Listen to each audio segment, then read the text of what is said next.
one of the most important secret ingredients that you and I need to be able to ask Allah successfully whatever we want.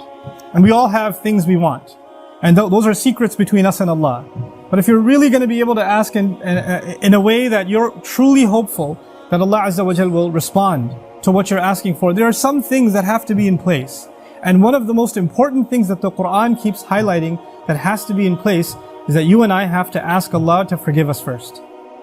You have to ask Him to forgive us first. Before you ask Him anything else that you want or I want, we need to be able to genuinely ask Allah to forgive us. And I'm saying today, people ask, which dua can I make for forgiveness? Or what are the best words I can say for this dua? Or people have duas for separate occasions. So when a woman is expecting, she'll email me or she'll come up to me and say, look, I'm going to have a baby. Which dua can I make right now? Or somebody will say, I'm going for a job interview. Which dua can I make right now? Right? There's always this, give me the special dua for the special occasion. Let me tell you, those words are important because they're sacred and they're revealed.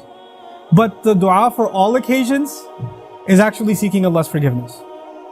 The dua to open up all of your problems, get rid of all of your problems. The one dua that takes care of everything is genuinely seeking Allah's forgiveness. Nuh alayhi salam invites his people, for over 9 centuries.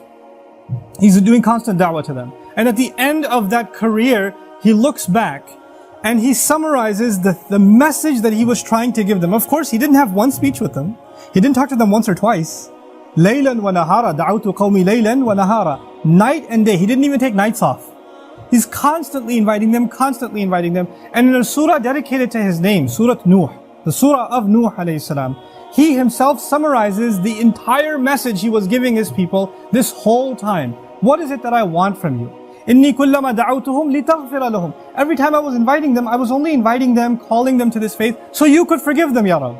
So you could forgive them. And then literally he says, here's how I invited them. This is what I exactly said to them over and over and over again. قُلْت, I said, استغفروا ربكم. Seek forgiveness of your master. إِنَّهُ كَانَ غَفَّارًا. Certainly Allah is someone who keeps on forgiving and keeps on forgiving and keeps on forgiving. And He does it repeatedly.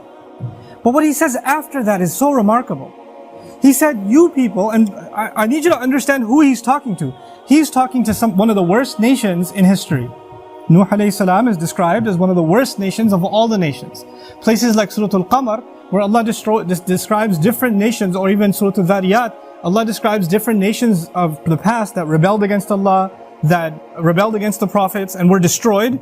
When He gets to Nuh alayhi salam's nation, what does He say? وَقَوْمَ نُوحٍ مِّن قَبْلِ إِنَّهُمْ كَانُوا هُمْ أَظْلَمَ وَأَطْغَى. The nation of Nuh from much before, they certainly were more wrongdoing and more rebellious than everyone else. Like He has the worst condemnation of the people of Nuh. It makes sense.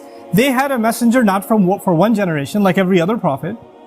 They had a prophet 3 generations, 4 generations every century. Every 2 decades there's a new generation of kids that have grown up.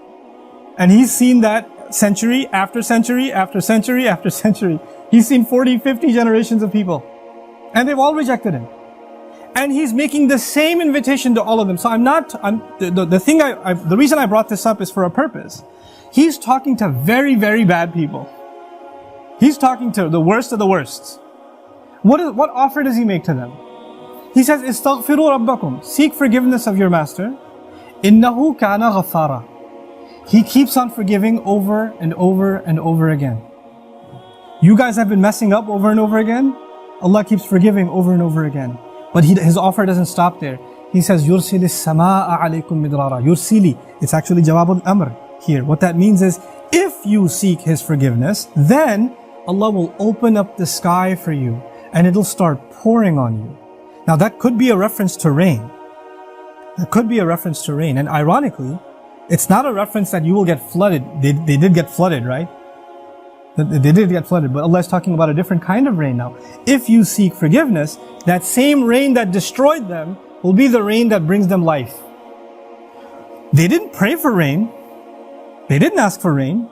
And Allah just asked them to make dua to be forgiven. But if you ask dua to be forgiven, the sky will open up and start pouring. Now Allah did not say water will pour. Allah did not say water will pour. He said the sky will pour. Because the sky has a lot more than water. The sky has forgiveness. that comes from the sky.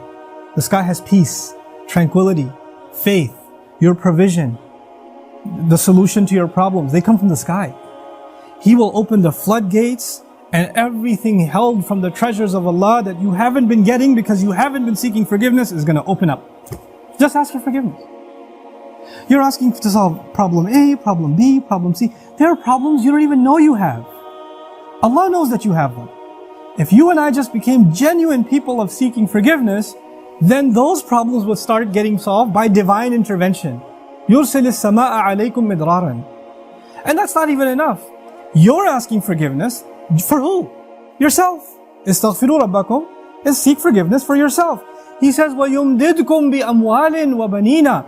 And He will extend you by giving you money and giving you children.